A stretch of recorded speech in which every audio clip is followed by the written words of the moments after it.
Hello, everybody, and we're going to continue now with externalization of the hierarchy program number 44, and we are more than halfway through the book. In general, I said that when I make a mistake, and if I detect the mistake, I'll try to correct that at the beginning of the next program, because my editing abilities and the time involved in sending editing to someone else does not make the process worthwhile. So in the interest of an expeditious reading of this book and study of this book, that's the way I'll do it. For instance, I discovered that the Battle of Kursk was in 1943, that big tank battle, which was a major turning point in the war after the Stalingrad defeat for the Germans. And I had said it was in 1944. And by 1944, the implications of the Battle of Kursk were well established. There was an ongoing German retreat, and they were driven backwards constantly toward their own country because the Soviets had tremendous advantage, not necessarily in the quality of weaponry, but in the sheer quantity of it. So in any war of attrition, the Germans would lose, and they were fighting a two-front war. By the time we came to June 6, 1944, which I think was a really important date, the second front of the war to the west became critical for Germany. A two-front war was then being fought, and the Nazis were at a disadvantage. They had been fighting a two-front war in which they thought they were at an advantage, but in a way, the Russian winter and the resistance of the Soviet troops proved too much for them. So now here we are in, looks like 1944. Let's see what it said here. Today, the hierarchy is facing a climaxing activity. From the full moon of May 1944 until the full moon of May 1945, and we notice that's when the surrender took place, April, May 1945, the members of the hierarchy will unitedly be putting forth their maximum effort to close the door upon the forces of evil, to direct the Shambhala energy now let loose upon the world, so that its destructive aspect may be transmuted or directed towards the stimulation which will result in the rebuilding of the world. Now, recall that it was the Christ particularly who interested himself in deflecting the Shambhala energy away from the Axis powers so that they could not stiffen their will to resist against the inevitable. So let's just bring this in a little bit. This then will affect not only the members of the hierarchy, but all on earth who respond to hierarchical impression. So then he asks us to have the following statement in mind. The focused and concentrated work of the hierarchy at the time of the full moon of May 1944 is, by their united effort, their blended thought, and their illumined will power,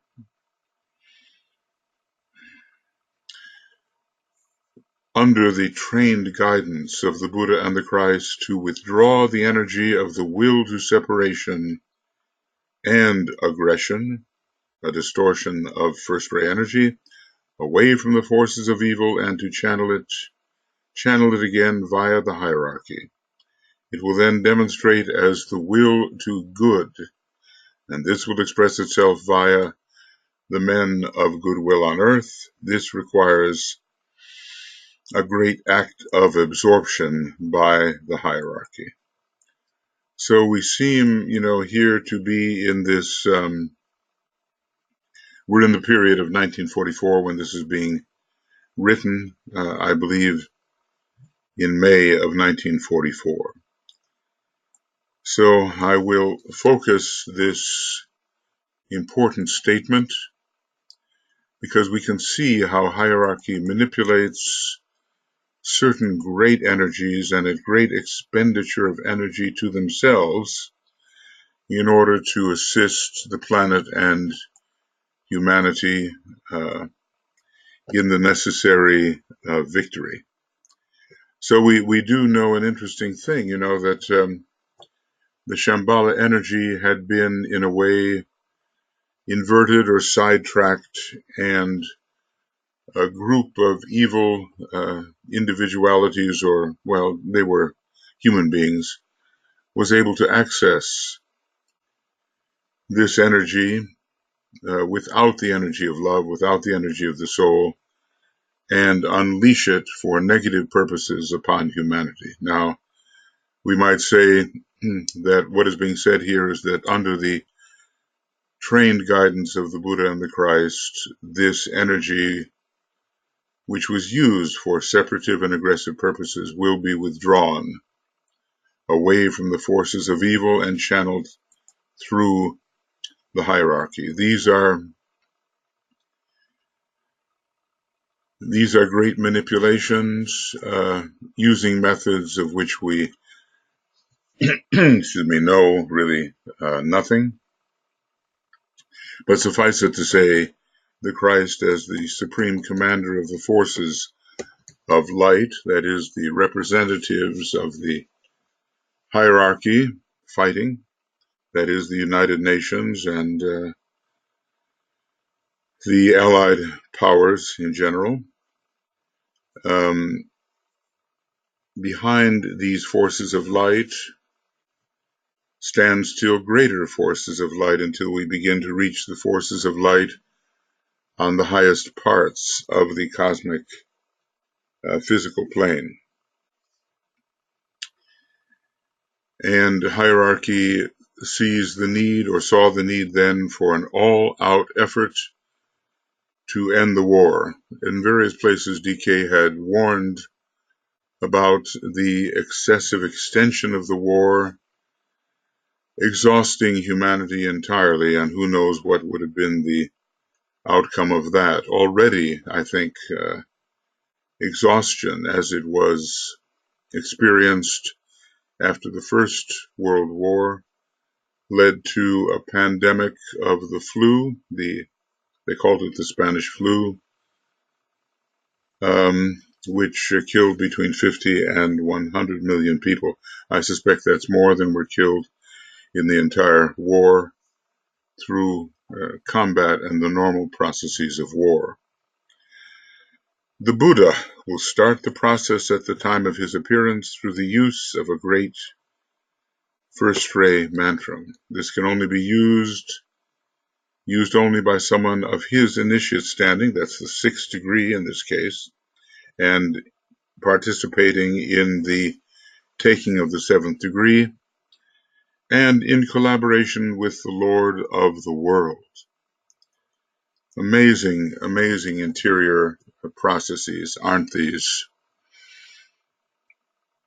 Somehow learning how hierarchy works in times of emergency. That is what is happening here. So this can only be used by someone of his initiate standing. And in collaboration with the Lord of the world, the Buddha has his home at this time within Shambhala and does not descend, except, at least at that time, for 8 minutes a year. The Christ is focused, apparently, a little lower, but he has also his place at the symbolic right hand of God, which has to be on the seventh level, the logoic plane. So he will therefore deflect, he too, just like the Christ, he will therefore deflect the Shambhala force which the adepts of the Black Lodge have turned loose into the Axis nations. This has been made possible by their receptivity to the will to power. He will corral it, if I may use such a colloquial and inappropriate term, and will place it at the disposal of the Christ. See how they cooperate? Amazing. The reception and the acceptance of this first ray energy will require tremendous effort upon the part of the Christ. So at each level we expend effort proportionate to our capabilities. What may be the highest expenditure of energy or the highest exertion at our level may seem very low from a higher level, but for us it's as high as we can go. And the Christ has this possibility too, this tremendous exertion, a tremendous effort upon the part of the Christ, the custodian of the energy of the second ray of love wisdom. It is for this reception that he started to prepare at the time of the April full moon. So whatever we do at these full moons, behind our efforts, and immensely more powerful, are the efforts of the Great White Lodge and their principal characters. And we just have to get a sense of proportion about this, don't we, really? I have told you elsewhere that this direct impact of the Shambhala energy upon humanity very seldom occurs. It has been loosed only 3 times during the entire history of the human kingdom. And, well, it's I'll make a proposition here, 2 of which are definitely correct, I think. It's a individualization, Atlantean War, and the year 1825, if I'm correct.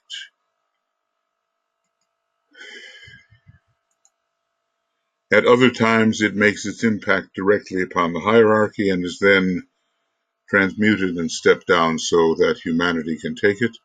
The 3 times it has been directed, unimpeded, and transmuted are. So now we'll see whether I was correct or not. This is interesting. Okay, let's just see the degree of correctness here. At the time of individualization of animal man, when the mind principle was implanted, well, the mental unit had been worked up from below, but a type of higher mind stimulated that, and it came from the solar angels. This was the birth hour of the human soul, or shall we say monadic consciousness, encapsulated by the matter of the higher mental plane. In Atlantean days, when the power of the Black Lodge was so great that defeat faced the hierarchy and the destruction of the human soul, you kind of wonder, does this mean some kind of reversion back to the animal state? That kind of reversion is always threatened, and we sometimes see one who has attained a higher level of evolution slipping back into some monstrous animal form. Stories of werewolves, let us say, and maybe even vampires, all those occult bad guys are a degeneration of the human condition and a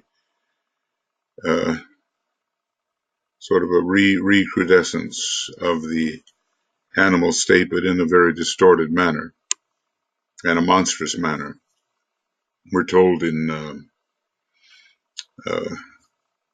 page 333 that the Scorpio type at first can become the monster of selfishness. I'll show you what I mean if I'm correct.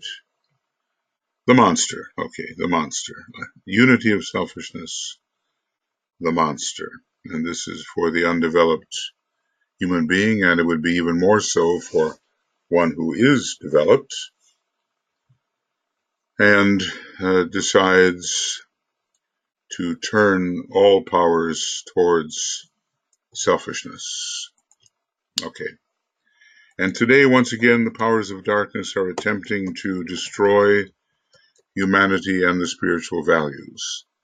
The power of Shambhala was let loose, destroying old forms, political, social, religious, but at the same time this power was seized upon by the evil forces to destroy the souls of men. In other words, to encapsulate the consciousness in such a way that it could not touch the higher centers of force, to destroy the souls of men, to precipitate war, and to destroy the cities and all our centers of civilization and culture. Here the Rurik Peace Pact, I don't know exactly what it's called, but he got the nations together to agree that the cultural heritage and the buildings that house the cultural heritage of humanity would not be destroyed, would not be bombed. And probably many observed those restrictions, but probably there were some violations as well. The first phase or form of destruction was created by the disciples, the aspirants, and the clear-thinking people of the world. And this was needed and very good. The old social, political, religious forms were stultifying the human soul and handicapping all progress. The second phase or form of destruction was directed by evil and was focused through nations who had succumbed to the glamour of superiority, to the temptation of material aggression, and to intolerant racial hatreds implemented by cruelty and barbarism. So a real step backwards. Let's now, I'm going to ask in this respect, where does 1825 figure into this, into this third impact? And if we were to look, I don't know how many 1825s there are here. I imagine quite a few. Well, not so many. The spirit of love was released upon the world, the major welfare movements. When this direct line of dynamic electrical energy made its first impact on Earth after the Great Council. Okay, so this speaks of a Shambhala impact which is direct. So I don't know if 1825 is included in the third impact that we were just discussing, but it does appear that it was a direct Shambhala impact. I think some has to be sorted out there. And again, I think Philip Lindsay has a book on the, or some articles on the Shambhala impacts. So here's the second ray coming in. It was a moment when a cycle of the second ray and also a Shambhala impact was occurring.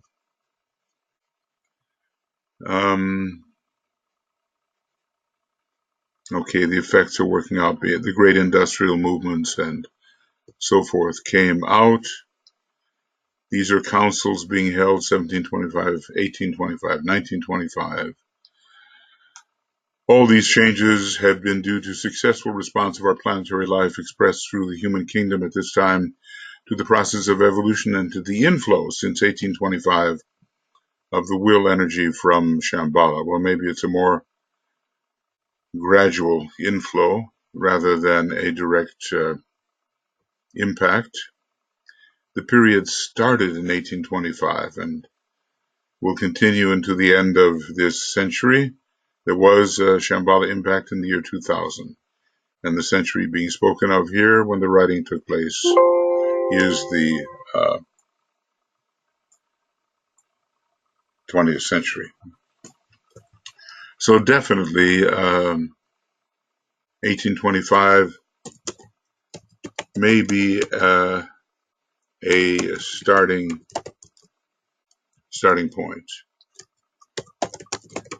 for the inflow of the Shambhalic force. Well, and if that were the case, it would mean that perhaps there was a crescendo of this flow occurring during the time of the Great War. And I'll put that up as a question. Was there a crescendo of the process until a high point of inflow was reached during the Great War from 1914 to 1945? Because he does seem to hint that this process is going on very strongly and that the Great War certainly contributed to the destroying of old political, social, and religious forms, as we can see from the cultural steps augmenting consciousness taken after World War II. So there, I think, there's some ambiguity here. The first phase of the destruction was directed. Let's look at phases of destruction. Now, I guess what I, usually do here is give either different colors or the same. I want these things to stand out and we can get lost in the text as so easily happens. So I'm just using certain colors that are a little bit brighter. And this takes us to this point. And then we're looking at phases. Phases in the process, of Shambhalic destruction.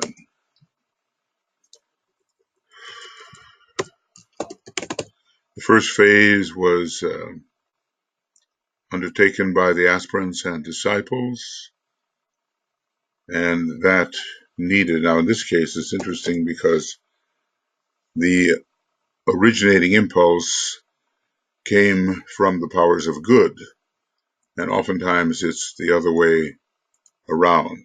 But in this occasion, the powers of evil reacted to this originating impulse and did not want to see this elevation of humanity proceed any further. So aspirants and disciples, maybe from the year 1825 and onward, helped to destroy the old social, political, and religious forms. But then evil seized upon it, and especially guided by those nations who succumbed to the glamour of superiority. And this is really, really true of Japan as well as of Germany. They both, interestingly, were ruled by the fourth ray in their soul, and they both had plenty of the first ray. The Scorpio soul sign of Japan, bringing in sort of Hercules and the first ray, maybe a distortion of the Hercules idea. and the first ray personality of Germany. So when we have the combination of the first and the fourth ray, we oftentimes have warfare. Some great warriors, Napoleon, Alexander. Others have been characterized by a combination of the first and fourth ray. To be a warrior is not a bad thing. It's a path of dharma, but it depends on the motive.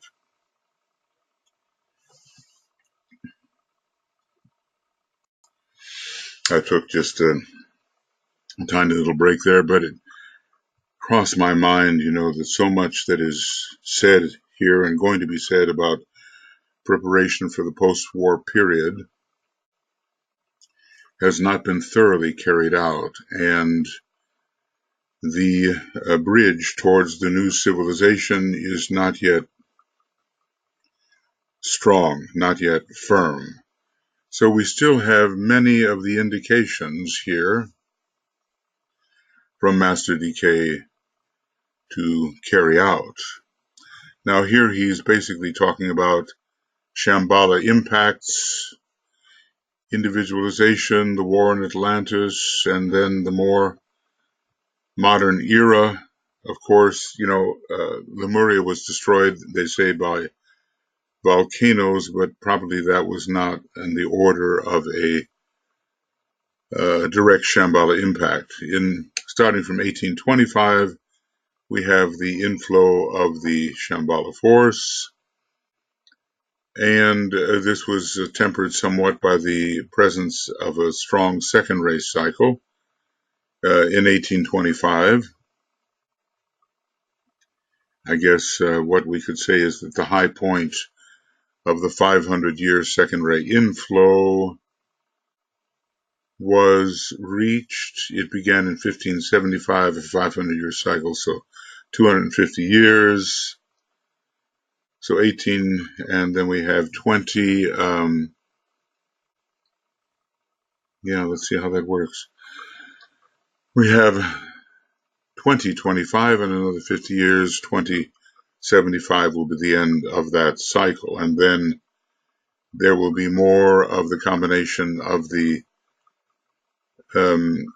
seventh ray and a reduction of the second ray, except that the Christ and his hierarchy under the second ray will be preparing for their reemergence, and that will bring in a powerful second ray vibration, and more or less our planet has a second ray soul, and that soul will be emerging as humanity prepares for the first initiation and begins to enter the fifth kingdom. So you can see these plans are very big ones and span many, many years, and those are the kinds of cycles in terms of which the masters think. Much different from the shorter cycles that we normally entertain, but as we become more and more hierarchical workers, then of course we will begin to think more as the hierarchy thinks. But anyway, moving on here just a little bit. Okay, so big impacts are occurring, and definite impacts occurred in the year 1975 and the year 2000. Impacts in 1975 and 2000. Now those are direct hits, and DK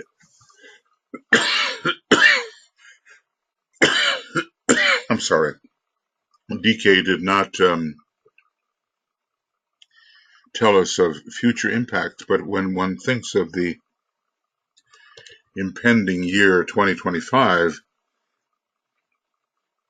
it's hard to think of a great gathering of hierarchy and also of shambolic representation at this time, because the hierarchy is the ashram of Sanat Kumara.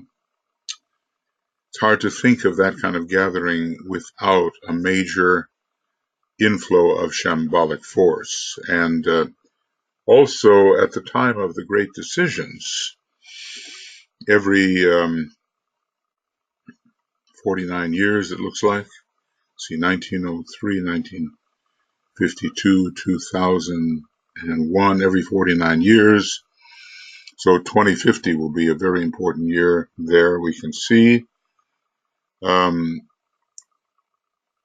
the Chohans of the sixth degree who are residents of Shambhala, or at least have the entree into Shambhala as focused monads, are making decisions which take the Shambhala force very much into consideration and which are qualified by the Shambhala force. Well, these are very big cycles, very big energies, and there's some overlap in all of them.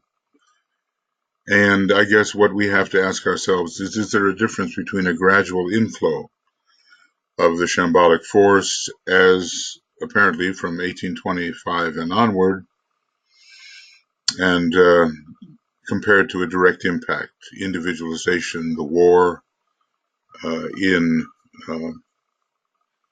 Atlantis, when it appeared that the forces of light would be losing and the human soul would be destroyed.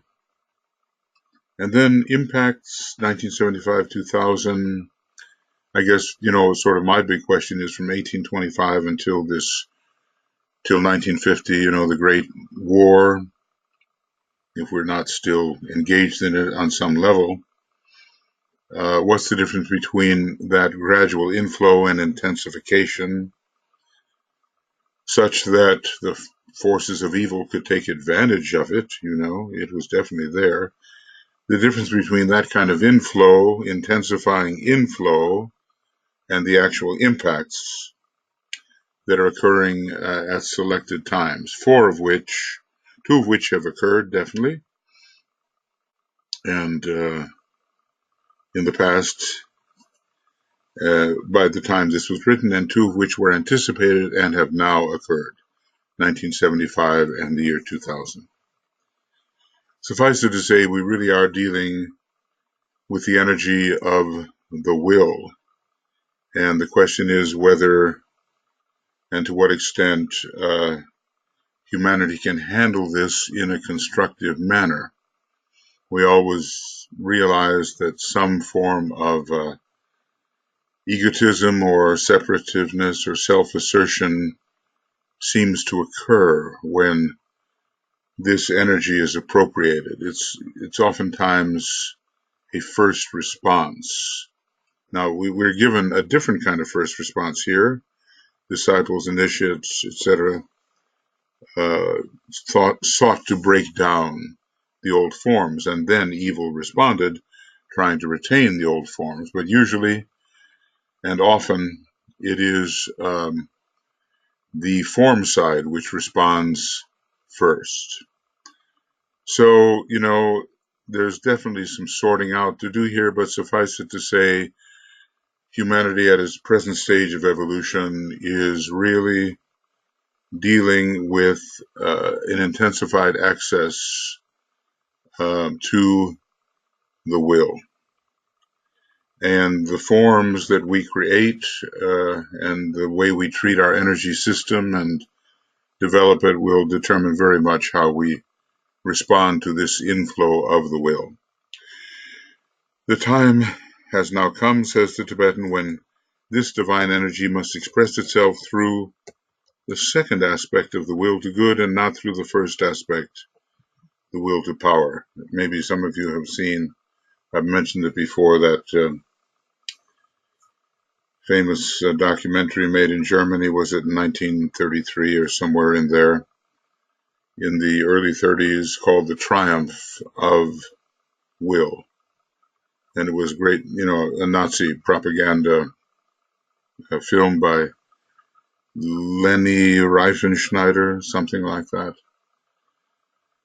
And it was a very powerful piece, and we could see exactly what the thinking of these people was at that time.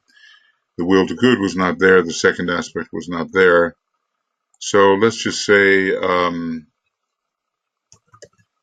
the will to good includes the second aspect of divinity, not just the will to power.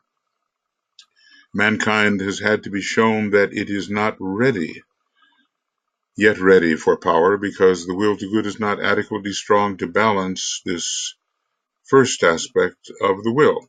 So I've sometimes said, the will to be, will to be is the first aspect, but maybe not. Maybe the will to power is the first aspect of the will to good, the second aspect, and, well, what can we say? The will to know, the will to manifest, there are different ways of looking at this. The will to create, or the will to manifest, will to manifest. And there I think I have to definitely WTM, will to maximal attainment, will to manifest, WTMN. Aha, that's it. Okay, I've got it. Relates to the third aspect of the will. The will to be perhaps has a lot to do with being and is inclusive of everything.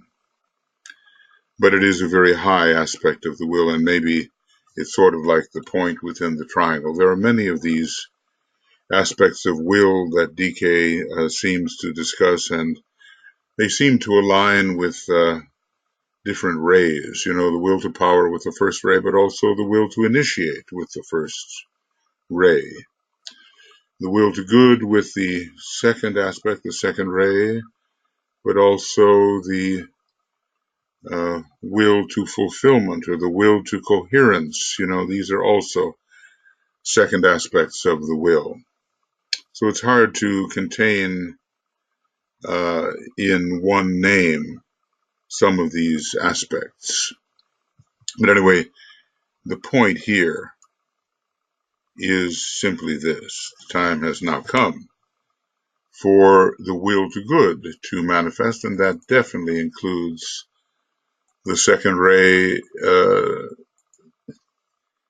in relation to which the Nazi powers and Hitler and his evil gang and the seven evil men, they were not capable nor interested in adopting that second aspect. So in a negative way, they bypass the soul. Now, when we build the Antikarana, we talk about bypassing the soul, but that's only after having absorbed soul quality from the egoic lotus before the act of projection. As far as they were concerned, it was a complete bypass and a touching of the Shambhala force by the personality. So basically you had rays 1 and ray 3 without ray 2. Well, have we been shown we're not ready for power? Maybe that came home to us in the Second World War, though our weaponry becomes ever more powerful. And it seems to outstrip the development of our understanding, our comprehension of the real esoteric facts of the matter. So probably it was a very good thing, that for 50 years, I think 1950 to the year 2000, and maybe beyond, I don't know, but at least from 1950 to the year 2000, the fifth ray ashram per se entered a state of quiescence. And the fifth ray scientific activity then occurred under the general third ray, which includes 4, 5, 6, and 7. Let's just see if I can find this. Yeah, I think it's the one I just passed over. That rather than the fifth ray ashram operate on its own, it became very much the subsidiary of the general third ray and acted under the general Brahmic aspect rather than on its own. We can only imagine what can happen regarding the will to power within humanity if the full forces of scientific disclosure are released. The insufficiently moral humanity could destroy itself so easily, and I'm sure this was foreseen already. There, even with the fifth ray ashram perhaps still operating in that way, we haven't been told, there's still great danger of these super weapons being developed and used against the so-called enemy. And the progress of World War II would seem very, very slow compared to the destruction which could eventuate through the utilization of these weapons. The time has been greatly compressed, and with nuclear submarines and so forth carrying nuclear missiles, you can launch total destruction and be just 15 minutes away from that kind of destruction. So we still have a lot of caution to be exerted, and for the hierarchy, it's a big balancing act, isn't it? They have to look at all of the forces that are involved, and for us, we don't see them all by any means, and they have to keep a degree of balance so that, the toddler playing with dynamite in the playpen doesn't reach for a matchbox and light the fuse. Okay, mankind has had to be shown that it was not ready for power, for the will to good is not adequately strong to balance the first aspect of the will to power. That's really worth contemplating. And as we're just learning a little bit about the will right now, we disciples in our groups and so forth have to really channel that will through the energy of love. This then is the task of the Christ and of the Buddha at the time of the May full moon, to channel and redirect the Shambhala force. If they can do this, the result will be a new realization and accomplishment of the will to good by the new group of world servers under the receptive guidance of the world disciples and the responsive activity of the men and women of goodwill. So the servers stand on top of this, the disciples receive and guide, and the men and women of goodwill respond and affect humanity. So this is the Wesak, I suppose, of 1944, and how crucial it is with that all-out effort that is being made by the hierarchy. The hierarchy is a very vortex of activity, and it's only in Shambhala that the perfect peace prevails. And this is interesting to think of that hierarchical center as so extremely active. And here in this book, we're getting some idea of the very large and effective methods that hierarchy utilizes when really engaged in matters that concern the salvation of a kingdom of nature such as humanity and the salvation of the planet. The possible retrogression would be immensely disheartening, disappointing to have to start all over to see if a race of humanity might not be raised up that would be able to truly respond to the divine plan. And DK warned about such a possibility. Now you have to ask, are we out of the woods yet? And my response to this is, I don't think we are out of the woods yet. But there has been an emergence, and the forces of light and those who respond to the will to good are being strengthened constantly. And there is a last-ditch fight, a fight to the very last ditch of the materialistic forces. It's not yet a world war in the objective and tangible, dense physical plane sense of the word world war.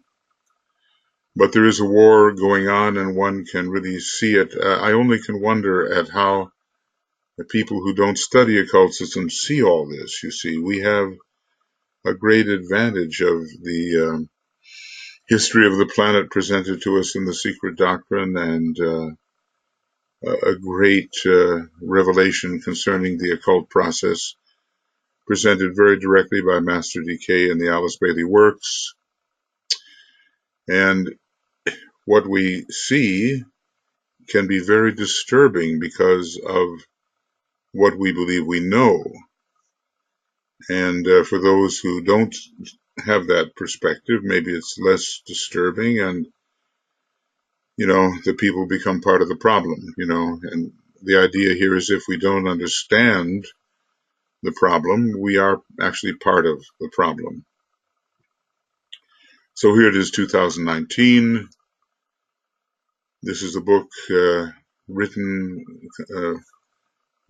concerning the years 1934 to 1949, but of course looking far forward, predictively, as when DK mentions the year 2035, where legislation on behalf of children is sponsored by Russia and backed by the United States and so forth.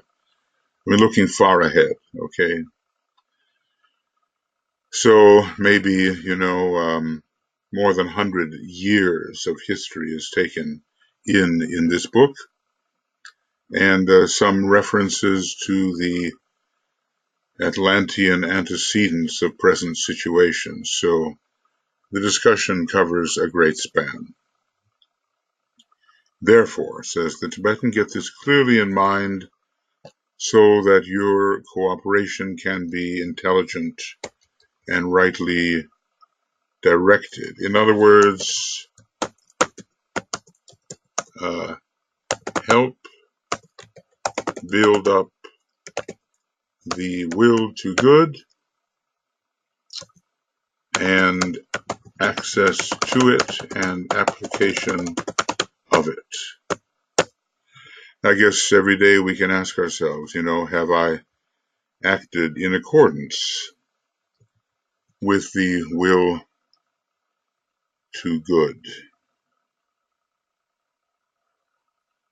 Okay. So now we go on just a little bit, and first, at the time of the May full moon, the Buddha will sound out a great mantram. Okay.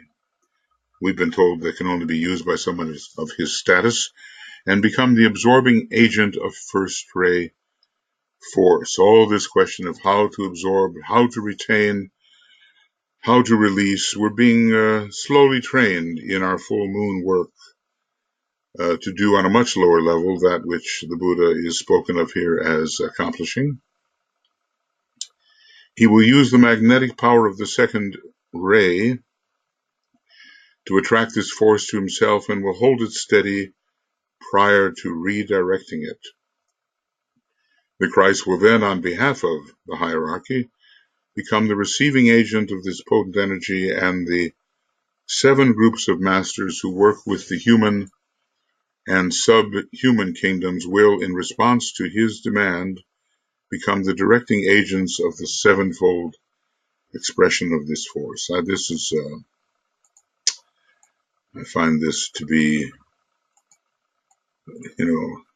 quite an amazing process. I think I'm using that word amazing too much, but, it is, to me,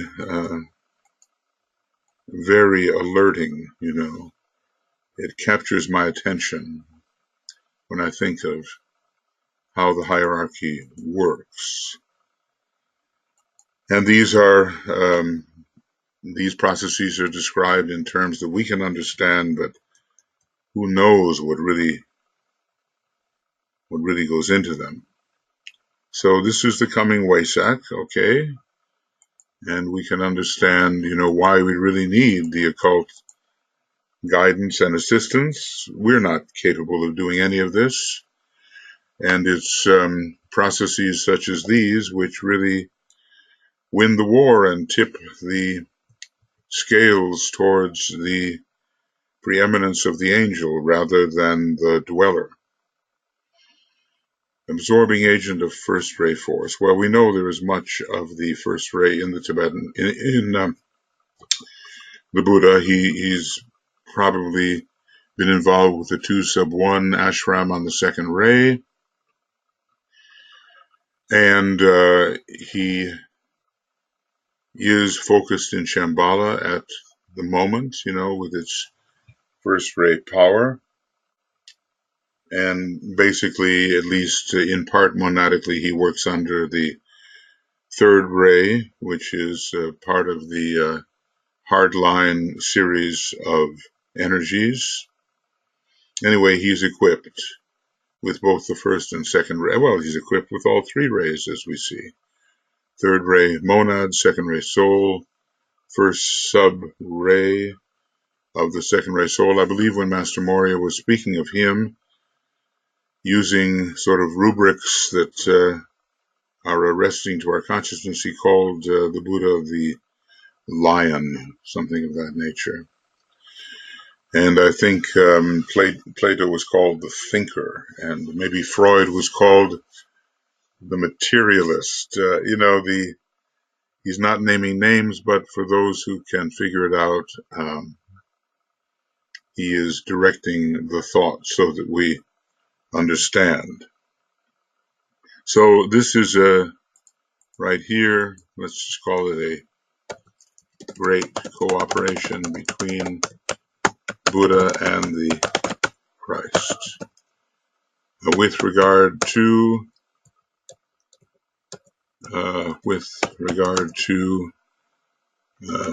shambolic energies. Okay, now what happens?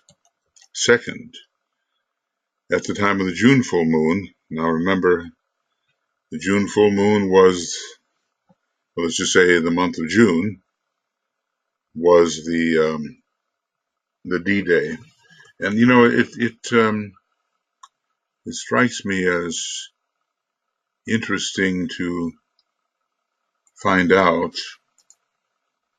here, if I do this,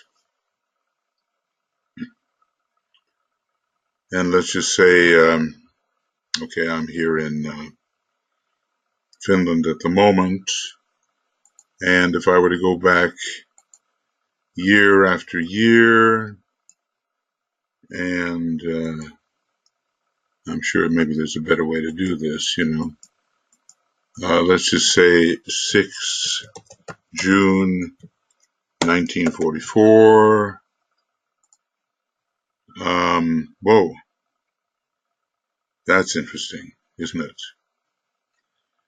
That is really interesting because it looks like we've got a full moon coming up on this D-Day invasion. At least here at 2 in the afternoon here, and probably 1 in the afternoon. Of course, it began earlier, but application to the full moon in June. let's see how that works. I'm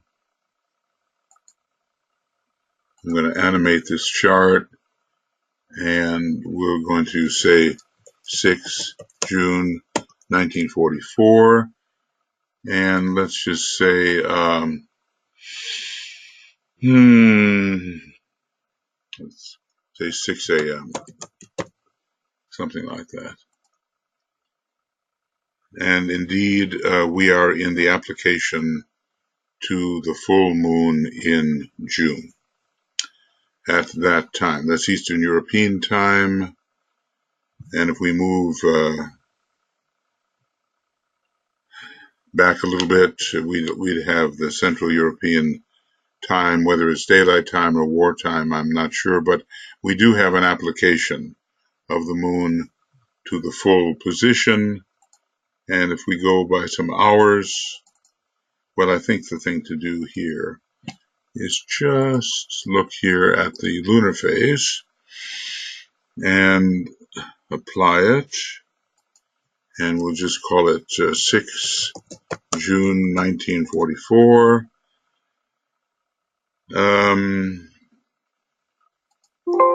Apply. So yeah, here we are. Well, on that day, and probably in the evening, it was the full moon of the D-Day invasion. That's very interesting because the Festival of the Christ will have been celebrated at that time, so the timing is quite amazing, really, that arrival of the Allies on the Western Front in force, forcing a two-front war of attrition for Germany, would be occurring on the full moon day. All the things going on behind the scenes, you know. So second, at the time of the June full moon, the hierarchy under the guidance of the Christ will let loose this will to good upon humanity, producing 7 great results according to the 7 subrays of the first ray of will or power. Now, I guess we're going to learn something about what is considered to be these subray names under the first ray of will and power. So this is, this is D-Day. Fascinating. So power, the will to love, will to action, will to cooperate, yes, will to know, will to persist, and the will to organize. Yes, very good. And clear for us. Power will be given to the disciples of the world and the initiates among men so they can direct efficiently and wisely the coming process of rebuilding. Remember, Gemini has to do with the forces of reconstruction.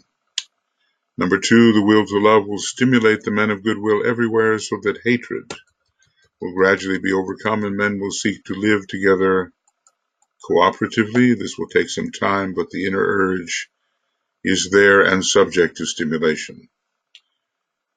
Now the third ray is the ray of activity, so we find here the will to action will lead intelligent people, conditioned by the mind under the third ray, throughout the world to inaugurate those activities which will lay the foundation for a new and better and happier world.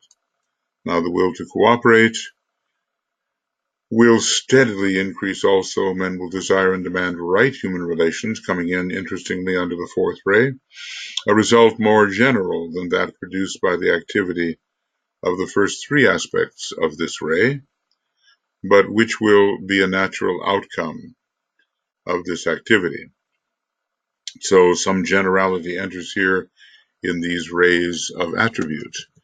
The will to know and to think correctly and creatively will become an outstanding characteristic of the masses. Knowledge is the first step towards wisdom. The will to persist, which is an aspect of devotion and idealism, will become a human characteristic, a sublimation of the basic instinct of self-preservation. This will, leading to a persistent belief in the ideals presented by the hierarchy and the demonstration of immortality. And finally, the will to organize will further a building process which will be carried forward. Ray 7, the builder, of course, always aided by the builder of the form, Ray 2, but the will to organize will further a building process which will be carried forward under the direct inspiration of the hierarchy. The medium will be the potency of the will to good of the new group of world servers and the responsive goodwill of man. Well, I guess what I see here is something very important and something that I've not been able to ascertain, to be certain of before this point. And basically what we've got here are the 7 aspects, the 7 subrays of the first ray of will or power. So here we have listed the 7 subrays of the first ray of will or power. So I'm going to, just accentuate the particular words which give us those subrays, and hopefully then we will somehow keep them in mind when we want to know what are the sub-qualities of this will or power ray. Now, we have the will to good also. That's a general factor. We have the will to be. Those are more more overarching aspects of the will. And, do they belong specifically to the subrays of the will to power? Maybe not. Okay, will to action. And, let's kind of impress these upon our minds as we go. We've come to that point where we're into it about an hour. Will to cooperate. Okay, let's just say I'm going to put this down. An hour and 2 minutes have passed. And the will to know, interestingly, sometimes, we learn that the 5th ray is called the ray of mind, whereas the 3rd ray, if there is a distinction that we can make, is called the intelligence, and the will to intelligent understanding and knowledge maybe is a little more specific. And the will to persist, it is related also to the 1st ray, but we do have 1st ray and the 6th ray themselves are very closely related in terms of their type of motion. And then finally a 7th ray, or a 7th sub-ray to this general 1st ray of will or power, the will to organize. All right, now, excuse me, we have that at the time of the June full moon, and I've never been certain that it was D-Day, and now I've looked it up. At the time of the June full moon, the hierarchy under the guidance of the Christ will let loose this will to good upon humanity, producing 7 great results according to the 7 subrays of this 1st ray of will or power. Well, we also have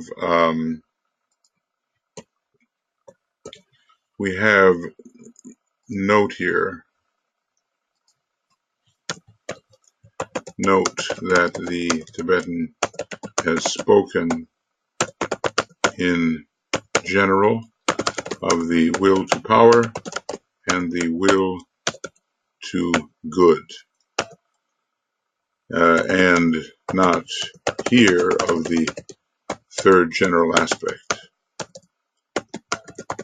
Now, all of these can be analyzed, and we can think of how they may be working out in our life.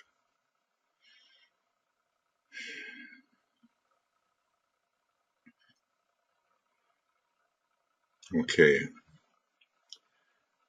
So the 7 subrays of the first ray of will or power, and somehow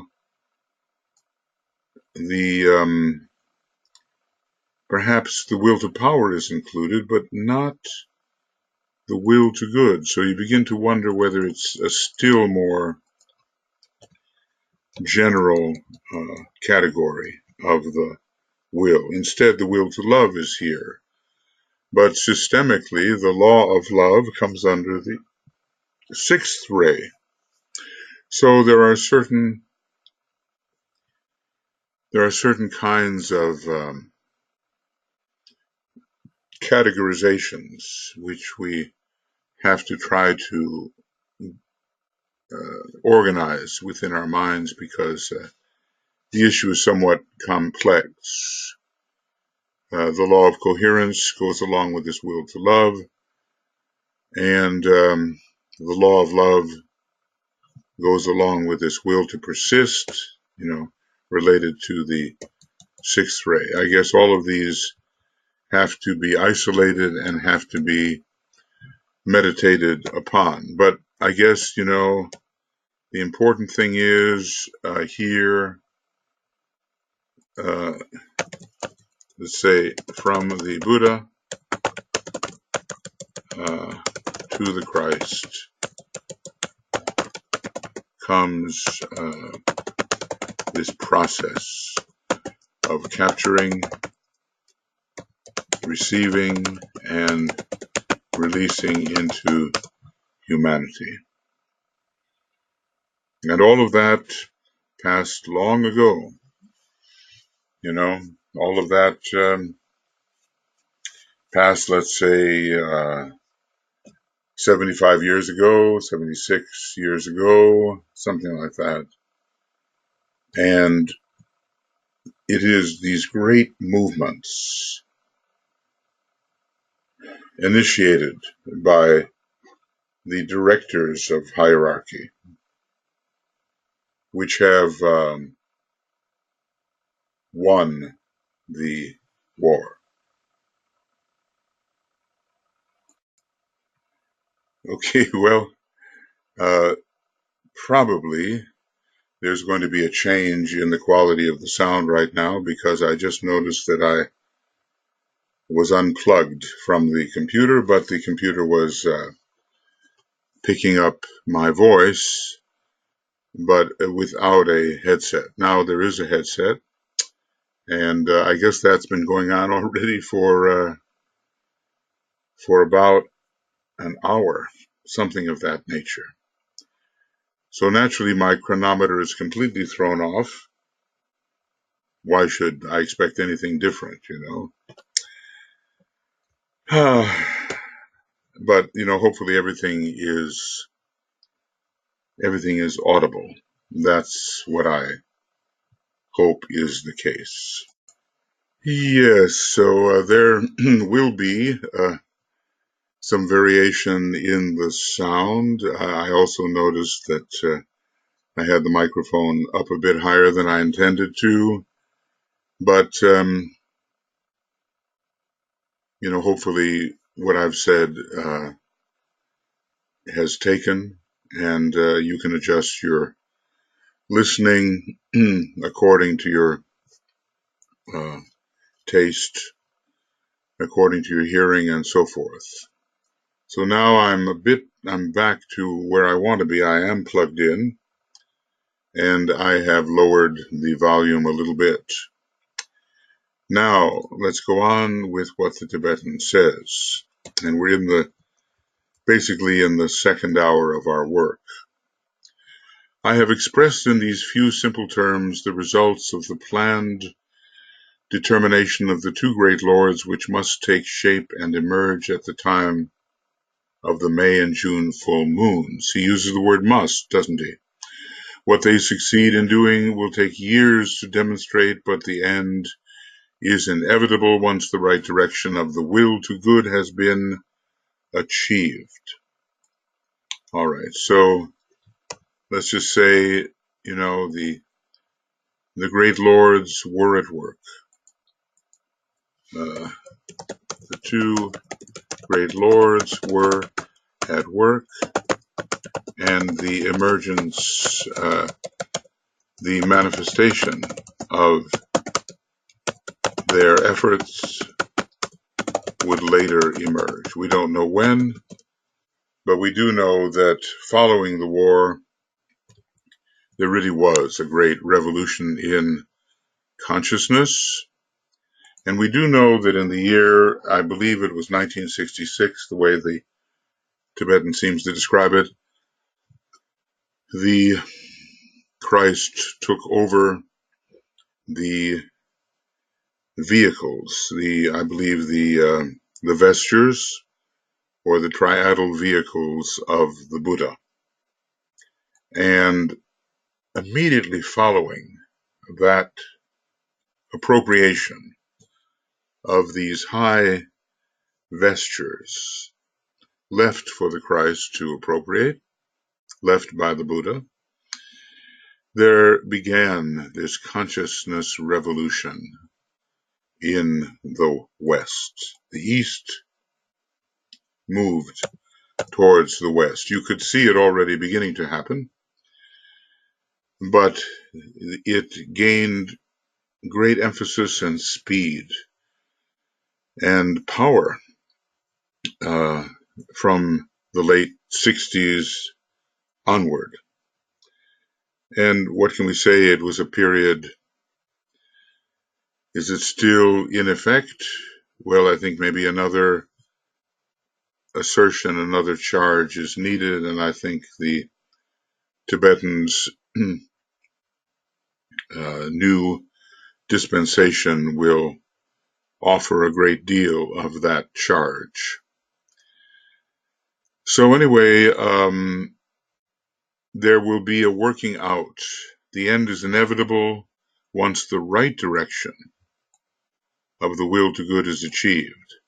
Notice that the will to good is not listed as a sub-ray of the general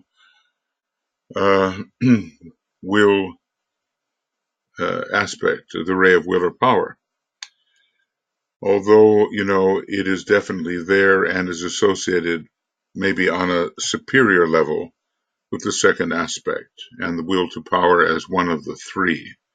Is the third one the will to create? Well, let's see, we have a number of aspects of the will. We have the will to create under Aries, we have the will to fulfillment under Leo, we have the will which conquers death under Capricorn.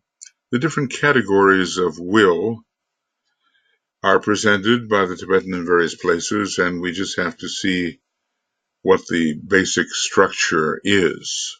I've always felt that the will to be is the greatest of these wills that is associated with the first ray, because, before you can be anything, you have to be. Being precedes and follows all. So, being itself does not require differentiation. Being simply requires the presence of isness, which all perceptions share. And when I say all perceptions, I don't mean only by man, I mean by far higher beings. But all perceptions have isness, and isness is the fundamental requirement before any type of relationship or qualification enters. So this whole question of the will is it is profound, and really, I keep on seeing things that we could do. We could work on the different aspects of the will and try to establish some understanding of them. We could also take that tremendous Shambhala compilation prepared by Zachary Rymill, very well done, and work our way through that. I mean, the workers who prepare these compilations are really doing us a service in terms of topical study. But if we want to have the will to good really demonstrate, because demonstration is the word here, and I'll just emphasize it in that way, two things have to happen. It will be dependent upon two things: the focus work of the Christ and the hierarchy during the coming year until May 1945, the time of the surrender of Germany. But now let me check that. Let's find out when it was. I think, maybe could it have been after the dropping of the bomb? I'm not sure, but it was, let's just say that in April, May, that was when Berlin fell. So let me just check here. There's so many things going on, right there. Okay. And I'll just ask the question, when did Germany surrender? Yes, May 7th. Well, there we go. And there is the man, Yurtel, I think, signing the surrender papers. Later, he was judged to be a war criminal and, I believe, executed. May 7th, signed unconditional surrender at Allied headquarters in Rheims, France, to take effect the following day, ending the European conflict. And then in August, at some point, Japan surrendered. When did Japan surrender? And September, September 2nd, okay. The bombs were dropped in August, and by September, the signing took place aboard this great ship, battleship, or well, here it is, battleship or aircraft carrier. Yeah. Okay, so May 7th, that's it. And let's see when Hitler committed suicide, if indeed he did. When did Hitler commit suicide? That's the story, at least, and other stories have him showing up in South America, and that's April 30th. Okay, so 1 week before the German surrender, very close to actually his birthday on, I think, the 20th, 21st of April. So this was a Taurian event, and we don't know where souls of this type go following death, and what kind of retribution lies in store. As I say, go to the Agni Yoga website and look up this idea of the brown spot on Saturn. There seems to be some sort of corrective for souls that have wandered far. Now you begin to wonder, will they continue on the left-hand path, or will they be taken to that re-education camp on Saturn? There's so many occult processes going on, out of our sight and deeply within.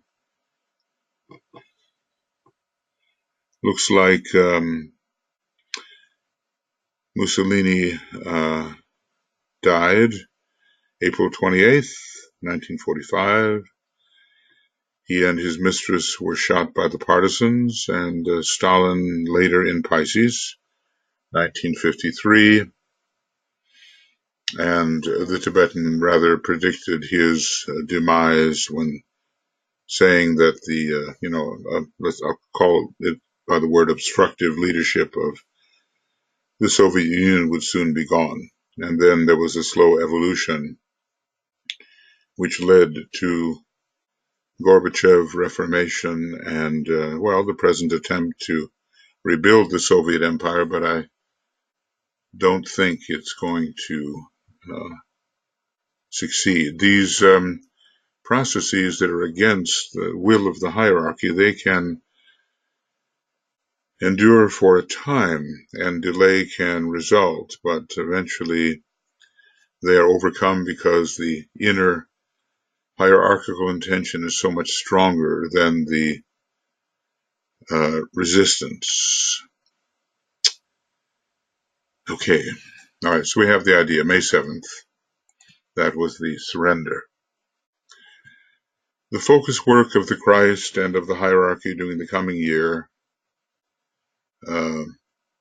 until May 1945, this was the time of the German surrender on May 7th, unconditionally.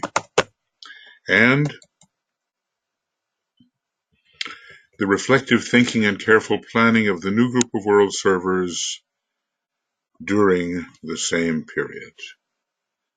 Okay, so I'm just going to highlight this. It's amazing how dependent upon the new group of world servers is the possible progress of humanity. Hierarchy can do all it can, and we cannot blame the general mass consciousness. It's usually the disciples in the middle that are delaying the process.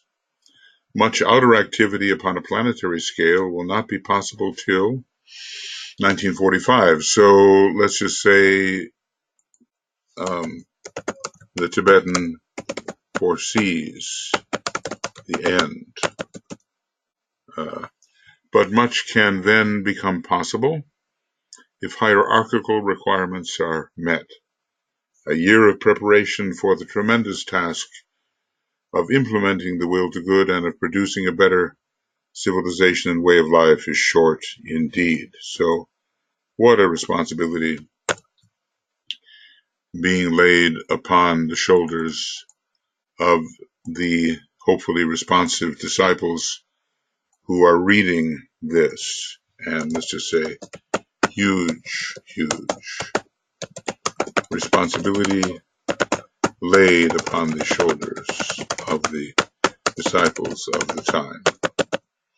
And some of them, are probably coming back, really. The time has been, I would say, sufficient to warrant another incarnation. If many of them died in the 40s, 50s, and 60s, and some, of course, later, but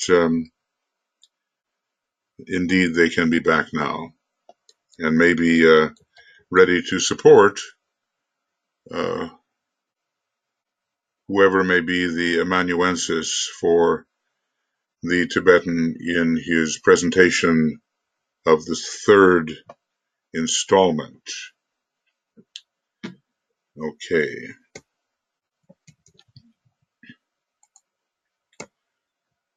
The Christ has gone into retreat for a month and cannot be reached even by the masters until May 5th. Presumably, this is before the Wesak moon of 1944, And I guess the way to look at this is to try to animate the chart. And let's just say 1 May 1944. Okay, and then we'll go back. Oh, I see. I didn't do that correctly, did I? Okay. Let's just say actions. We'll add it to the calculated chart, and then we'll see what we can find as to the lunar phase. And so we'll call it 1 May 1944. And what we see here is that the full moon is the 8th of May, 1944. So it appears that this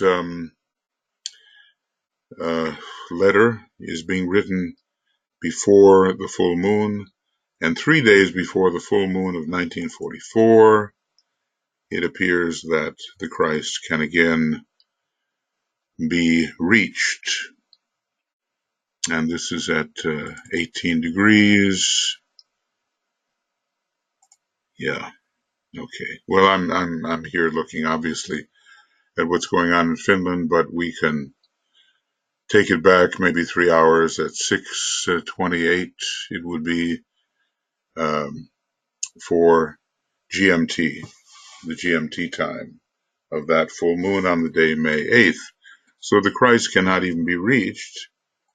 And so full moon on 8 May 1944.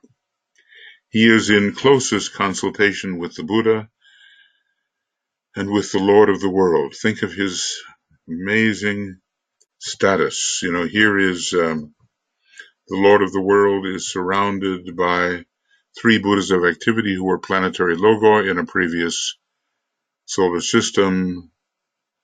It's obvious that we have a very high being in Sanat Kumara, at least equal to their status, it would seem. Certainly, if he is considered to be the planetary logos, he is equal to that status. So here is the Christ in retreat in this year, when so much responsibility lies upon hierarchy, and so much is also given over to humanity to implement this will to good and look toward the end of the war in 1945. He is in closest consultation with the Buddha and with the Lord of the world, this great triangle of potencies. The Lord of will or power, the Lord of wisdom, and the Lord of love are today entirely preoccupied with the task of bringing the war to an end, and therefore with the task of neutralizing the destroyer aspect of the first ray. So, all behind the scenes. And when we think of the science of triangles, let us think of this triangle between Sanat Kumara, the Buddha, and the Christ. Power, wisdom, and love, bringing the war to an end. This they will do by implementing the will to good. They're going to neutralize the destroyer aspect of the first ray. This they will do by implementing the will to good by means of the wisdom of which the Buddha is the experienced custodian, and also the laying down of those plans whereby the Christ may, via the hierarchy and the new group of world servers, bring about that loving understanding, esoterically understood and bearing little resemblance to what is usually understood by those words in the hearts of men. And when this triangle of energies has synchronized its efforts, then, at the May full moon, the great task of leading humanity into the light of a new day can begin. I guess I used that word amaze too much, but it is quite astonishing, these movements behind the scenes which affect the outer outcomes so potently, and of which the great majority of human beings, the vast majority of human beings, has no knowledge at all. I'm going to keep going here until, if I can, the cycle of conferences, my ongoing war with my chronometer is now being won by the chronometer. So I'm going to shift my method and simply look for a good stopping point if I can. In the meantime, the masters and their ashrams are likewise getting ready to implement these plans and are endeavoring to inspire their disciples with the same vision and objectives so that they too may be ready to play their part. The very high triangle, the masters and their initiates, and the disciples out there in the world working very hard to work with the will to good and to help produce a better civilization. So the demonstration of this will to good we have seen is dependent upon the work of the Christ in the hierarchy, and then in our own camp, the new group of world servers during the same period, hard at work, planning practically for the post-war period, and the method by which the will to good can focus as goodwill. Because without that, the hatred which arises during wars and is the cause of wars could not be offset. In the meantime, the masters and their ashrams are likewise getting ready to implement these plans and are endeavoring to inspire their disciples with the same vision. So the outer fringes of the ashram are also being prepared. I guess I'm using something we call the historical present, I'm putting myself in that time as if we are now in that time, and that it is not long past, 75 years ago. But however, I must say, all of these kinds of preparations for making a newer and better civilization are still relevant. And we have not, by any means, fulfilled the promise which might have been fulfilled if we had worked more steadily and with greater commitment and according to the knowledge which we have, had we worked in that way. Such, my brothers, is the situation as regards the position of humanity and the intentions of the hierarchy. What then is the work which you can and must do? So here is work which the disciples must do and of which they are capable. Well, DK does a lot of laying out the work, and he's reminding us all the time of the work that we could do. The fostering of goodwill among the human beings that can be reached and the continuation of the triangle's work, these are foundational, as well as, I suppose, the promotion of esoteric education to help draw those capable towards the ashrams and towards affiliation and eventual membership within the ashrams. I have for years indicated certain lines of activity which we, the teachers and guides on the inner side, would have all aspirants and disciples follow. The plans outlined by me during the past 10 years are definitely a part of the hierarchical program, from 1934, let's say, and from the time this book, the collection of essays and articles, began, 1934 apparently. The plans outlined by me during the past 10 years are definitely a part of the hierarchical program and are being presented in their specific forms by other masters.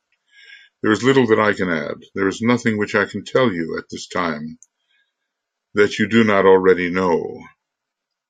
Do I need to ask you to work individually and in the place where you are for national and world unity? What do they say, Thinking globally, working locally.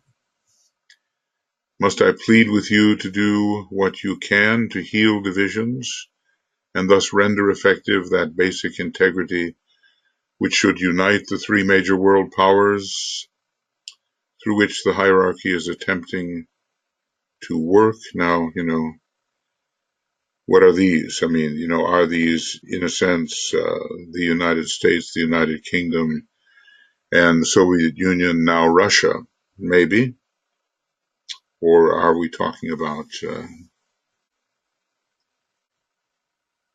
I think we're not talking about Shambhala, hierarchy, and humanity.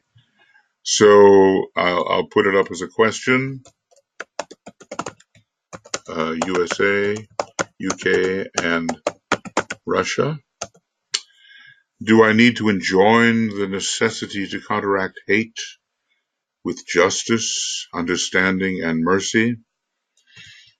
It was Churchill who talked about the victor being generous in relation to the defeated forces. Have I to continue explaining the need for the complete triumph of the forces of light, for the triumphant progress of the armies of the United Nations, and for that triumph to be won first of all on spiritual levels and then carried through with common sense and persistence onto the physical side of life, as well as in the intervening mental world? It's brilliant how he's doing this. He's not just reiterating, he's putting the question into our consciousness so we can pause and, of course, say, no, you don't need to continue doing this because, of course, we know enough to fulfill the implications of these questions. Do I need, he says, to ask for the control of emotions in the general interest and for the consecration of time, energy, and money to the enormous task of world salvage? Well, this is all he said. There is nothing he can add. So we must answer the questions. And of course we can. And these same kinds of questions apply to us today. Yes, they do. We cannot forget the global situation. The countries have changed. In a way, some of the players have changed and danger areas exist, which are different from the danger areas of an earlier time, but still it is the battle between the angel of humanity and the dweller of humanity. This battle continues as it continues in every one of us. So on these points I shall not dwell. Nothing is here gained by reiteration except the growing burden of responsibility which you can shoulder to your eternal happiness or discard to your shame and eventual karmic reaction. Whoa. This is masterfully said. and we're left with no choice. We know exactly what has to be done. Uh, we can shoulder this responsibility, which he has indicated in so many ways, or we can cast aside and feel that sense of later recrimination and realize that there is a karmic consequence to having cast aside the possibility of fulfilling the requirements which hierarchy has set before us. Only this I will say: get rid of selfishness, provincialism, and insularity. You might as well say that to the United States, which has been so um, uh, given to isolationism, withdrawal, and so forth. Of course, there's also the opposite, the Crusader mentality, which has made the U.S. at sometimes the policeman of the world. But there are other rising powers, and a balance is, of course, coming. Get rid of selfishness, provincialism, and insularity. Think in terms of the one humanity. Let your lives count. Let your lives count in the scale of useful and needed service. Leave off saying and thinking those things which are critical of others, other people, and other allied nations, the allied nations especially. We have a situation now where, in a strange reversal due to mental illness, the allied nations are accused and the dictators are exalted. This is 2019, March. See the issues of this conflict clearly, and let no false and glamorous sentiment lead you to favor weakness towards the Axis powers at this unique and critical moment. I mean, a doctor cannot rest content unless the disease is removed, not just left half removed or 1/3 removed. It'll just grow back. The former forms of their tyranny must be broken and due payment made in all justice and discrimination to an outraged world. But the souls that implemented that tyranny must, through sore trial and right spiritual direction, be again led to walk in the light. And of course, the contact with many people in Germany show that this is the case. And I suppose it's so in Japan too. DK told us that the Japanese would be particularly interested, capable in the Triangle's work, and that it's a fertile field to plant that idea. Interesting, they're ruled by Capricorn outwardly, and Capricorn is a triangular constellation. But the souls, they must again be led to walk in the light. The children of the Axis nations must not be penalized for the wickedness or the weakness of their fathers. They must be educated in new and better ways and loved into right understanding of their relationships. Well, he certainly does indicate what must be done, does he? Does he not? He indicates what must be done. And can we apply it, to ourselves at this time? So many things here we can.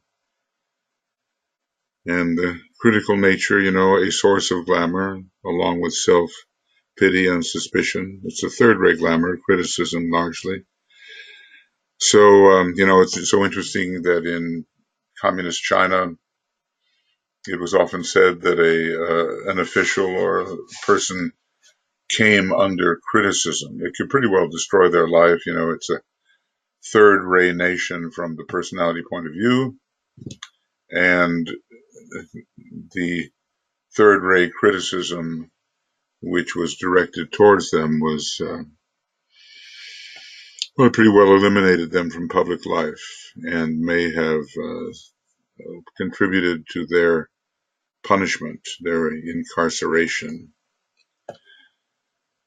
So, more advice and more piling up of responsibility. Think broadly in world terms, right? And quit just thinking of yourself and your community and your nation. There's much more to it. And we do have to solve things at home, of course, and we have to we have to make sure that matters are correct in Bethlehem before we can begin the long journey towards Calvary. But we cannot just stay in Bethlehem, and we cannot just stay in our own little egoism and our national egoism. We cannot do that.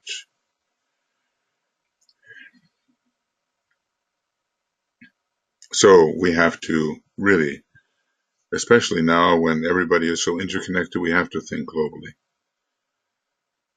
And we can work locally, and now we can work globally too through the internet. Amazing synthetic tendencies are operative.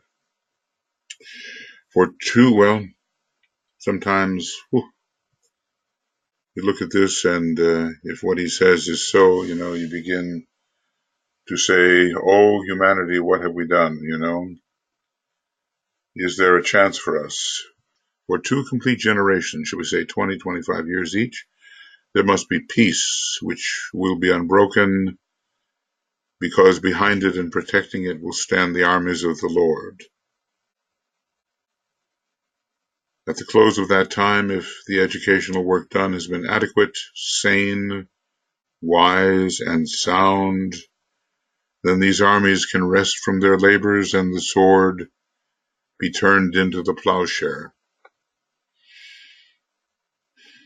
If this program of supervision, education, and spiritual direction is not thus enforced, the war that would then take place would wipe out humanity as happened once before in human history. And I wonder what he means there. Does he mean the Atlantean War or something else?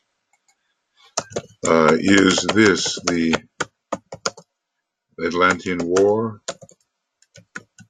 or another instance of war?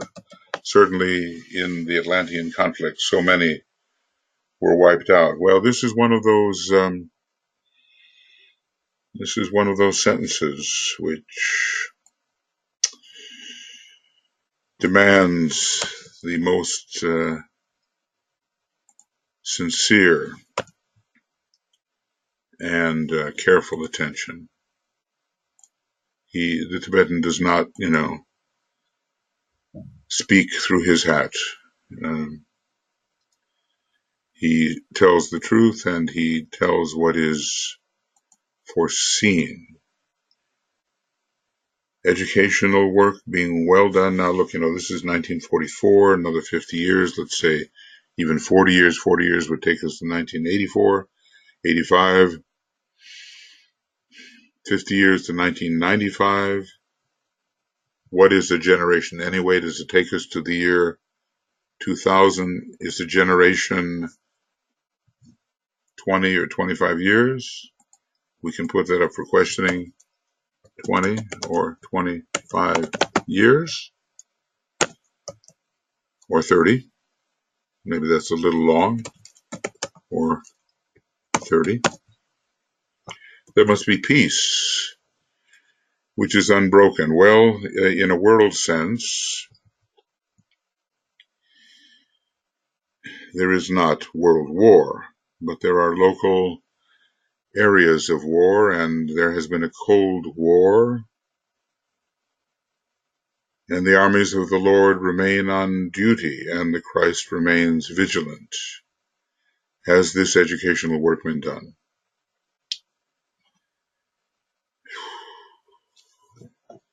If this program of supervision, education, and spiritual direction is not thus enforced, the war that would then take place would wipe out humanity as happened once before in human history. So he says, look, even though humanity should be wiped out or could be wiped out by and large, continuation would be possible. as there has been continuation since that time when once before humanity was wiped out. Well, I always pause when I see this, and I've made note of this because it is kind of a dire prediction made in 1944. And look at our divisions, look at our weaponry, look at the resurgence of the cruel ways of the Black Lodge, wicked pride and hateful lust, as well as all those other factors, all of them disagreeable terms and activities which the Black Lodge sponsors. Kind of wonder, how in Laos, Cambodia, the killing fields could have occurred, how 1 million or more people could have been wiped out by French-educated leaders that returned to their country to impose a especially cruel variety of communism. Well, okay. And here is the story of the devils, to which I so often refer. I read a bit in the New Testament, and it was like one devil who had been cast out in the cleaning, and he went away to speak to his fellow devils and brought back 7 of them to infest the house again, and even under even more dire and intractable circumstances. I would here refer you to a parable spoken in terms of far-sighted vision and warning by the Christ centuries ago, anent the man who cleaned house, casting out the devils. So here the casting out is of more than one. When it was all swept and garnished, it remained empty, as a symbol of unused opportunity and ignored responsibility. And then, as the Lord of light put it, the last state of that man was worse than the first. The sweeping and cleansing has been going on for 5 long years, from 1939 to 1944, right? The real declarations of war occurred with Hitler's invasion of Poland in 1939. The sweeping and cleansing, 5 long years. The final stages of this destroying but cleansing process are now being taken, and then, my brothers, what? What then? Okay? What then? Well, even now, maybe he'll tell us more about how the balance was preserved and how we managed not to destroy ourselves in this interim of 75 years, which has passed since this was written. I have told you over the years that we seek what we seek to have you do. Rally the aid to the aid of the new group of world servers hard-pressed in this day of battle. Spread goodwill to humanity as a whole, learning steadily to think in terms of that whole. Uphold those activities which benefit the whole and do not favor one particular nation, even if it is your own. Work today for victory and for the annihilation of evil. Work tomorrow for justice and for the restoration of security. When there is security, readjustment, the obliteration of the aggressor leaders did happen. Protection and restoration of the weak and the oppressed, plus right living conditions and wise education for the youth of the world, then peace will come, but not until then.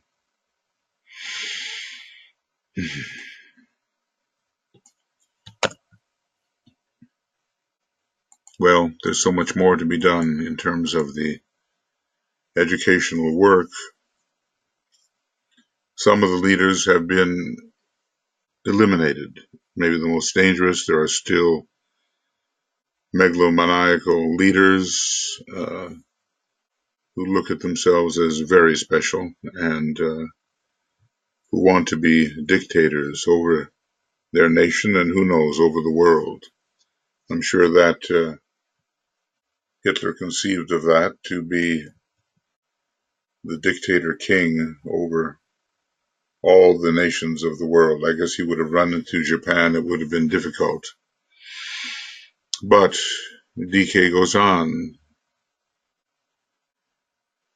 Let the soporific, it puts you to sleep, right? The soporific of beautiful peace talk die out, and let sane methods of establishing goodwill and right human relations precede the discussion of peace.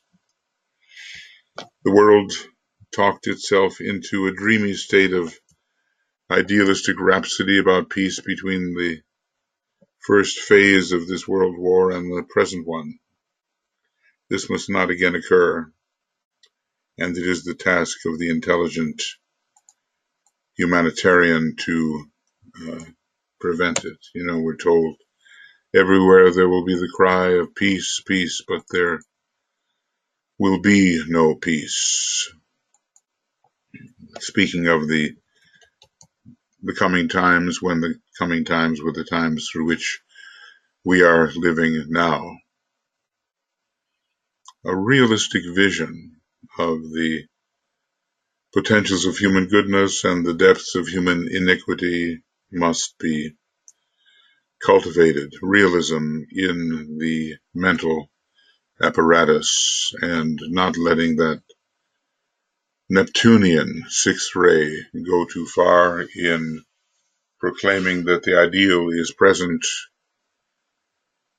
when it has not been anywhere near achieved. I mean, there are people who change the great invocation, and say, the point of light within the mind of God.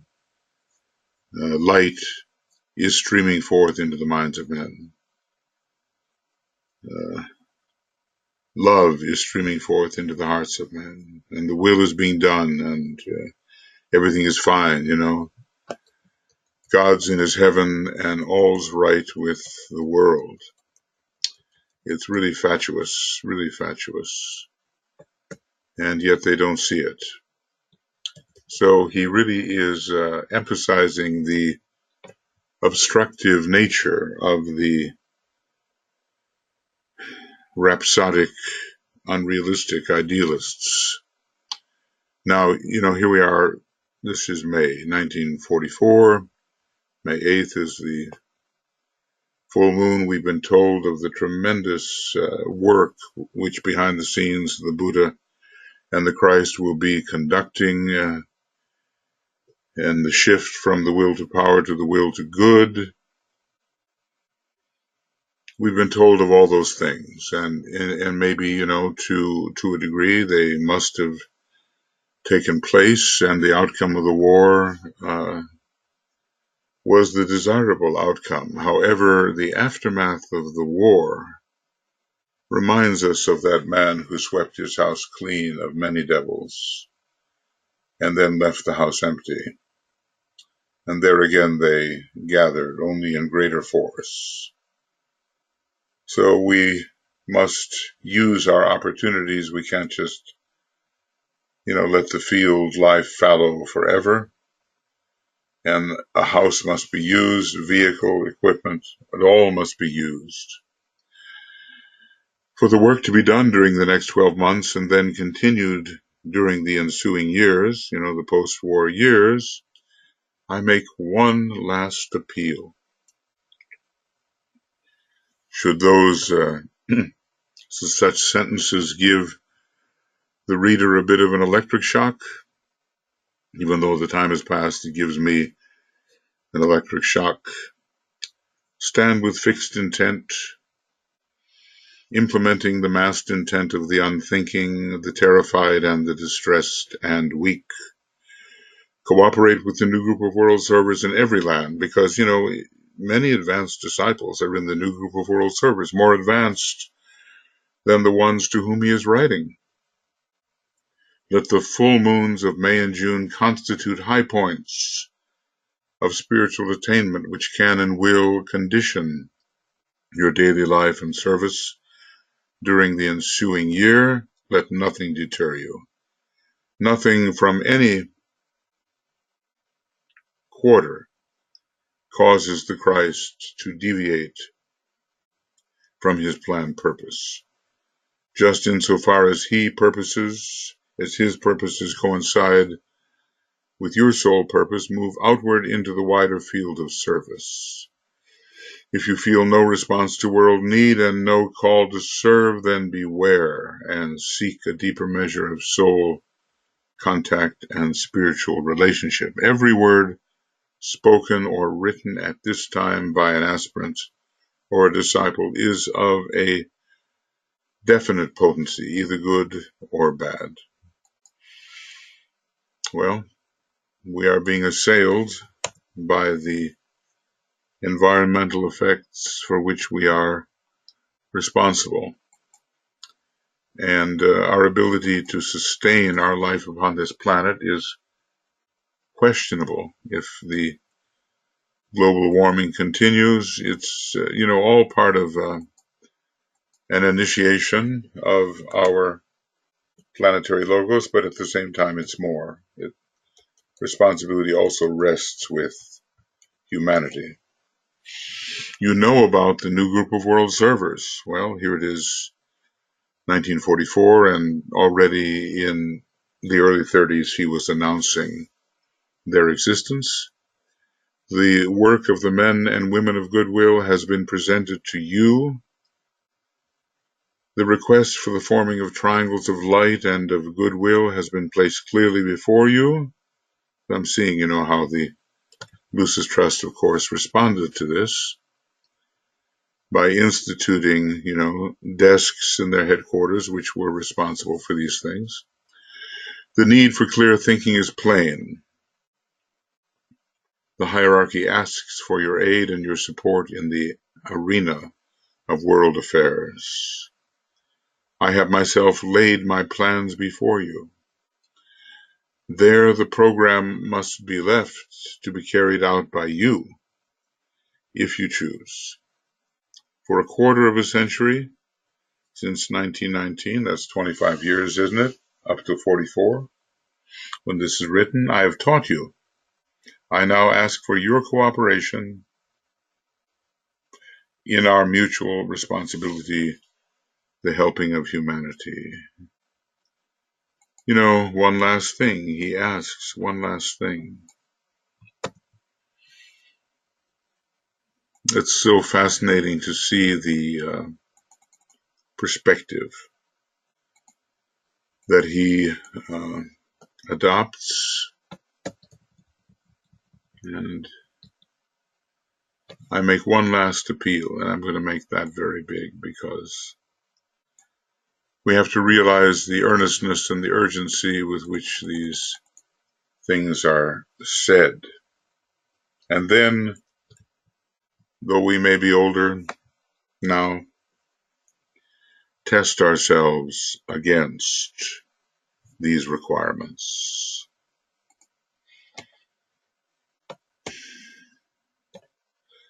May he, and then comes the exhortation, of course, may he whom we all love and serve, the master of all masters and the undying friend of mankind, shed his light upon your way and evoke your trust, your understanding and your help in his task, climaxing this year of leading humanity into the light of a new day. Well, this is the relationship with the Christ that he seeks to have us generate if it doesn't already exist, or reinforce if it does. This is the Tibetan's master, he says, my master, the Christ.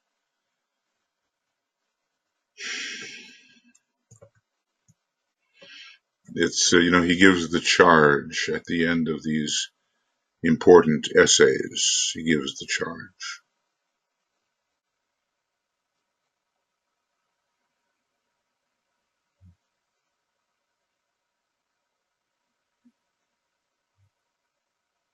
And we have to stop, when he says these things and take them in. The undying friend of mankind, who needs our help if he is to be able to help us, because it can never simply be done for humanity without humanity's cooperation, not at this stage of humanity's evolution. Now, climaxing in this year, let's just say one, let's say 1 year from this time, and approximately, really, not exactly, approximately 1 year from this time, the Christ decided to reappear physically. It has to be in his Maya Varupa, of course, not any replication of the birth of Jesus, and the utilization of that relationship, of a relationship between Jesus and the Christ, by the Christ. It's not a physical birth. So, and the Christ would decide favorably, and the great invocation, third stanza, would be brought through into English and released to humanity and translated into many languages.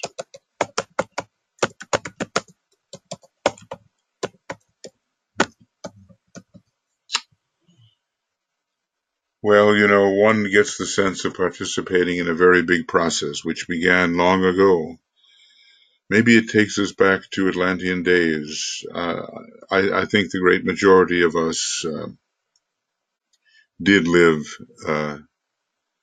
in the Atlantean period and part of the Lemurian period. Maybe a very few simply along the line of mind and science came in as semi-completed lotuses during the Aryan root race, but not many. The great majority of those who read these words have been here millions of years, millions of largely forgotten years, which will be brought again to mind when the time and conditions are correct for remembering. So we sense a vast process here at work, a very slow evolution through many root races and sub-races and branch races, many hundreds, even thousands of incarnations, and we sense the climactic times that are here being discussed, and we're certainly not out of them. It's not as if everything has been resolved. The whole post-war period, we're still, living in it, and the education required has not been fully accomplished. And the rebuilding, reconstruction, the rebuilding of the shrine of man's living has not been really successfully accomplished. And that period of 2 complete generations of peace, well, maybe there was world peace, there was not world war, but the war went underground. Is that peace? So 2 generations of perfect peace has not been accomplished. The Tibetan will give us his assessment, and hopefully we will be perceptive enough to recognize the truthful presentation of it. There'll be a lot of imitators, because such is the egotism of the would-be initiate, that such an initiate, in quotes, offers himself or herself up to be a special channel for this special information.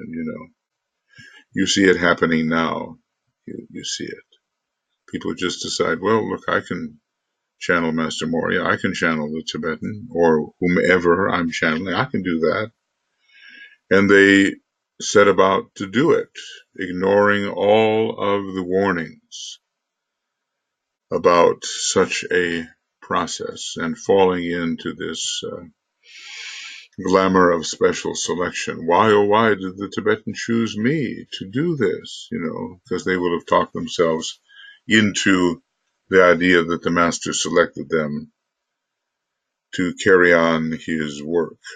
Well, by their fruits ye shall know them, and we will, see what kind of developments occur by attempting to follow what the hierarchy proposes. Certainly, we're not left in the dark about what the hierarchy proposes, and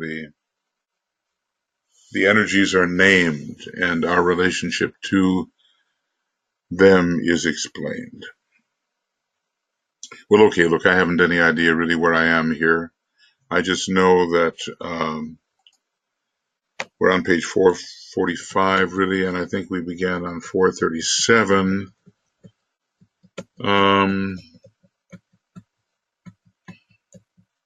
It's just one of those things, when your chronometer wins the battle. It says, no, I want to start again, regardless of whether you want me to keep going, So this is 437, and it has gone up to 445, and it's 2 hours and really XX minutes, because we just don't know, but we will before long. So now I'm going to bring this down to the area where we're making our transition. I like all those sub-qualities to the first ray of will and power, because it refines the understanding of how these energies can be used, and also of the various sub-ashrams which will make their appearance. All right, so here we are.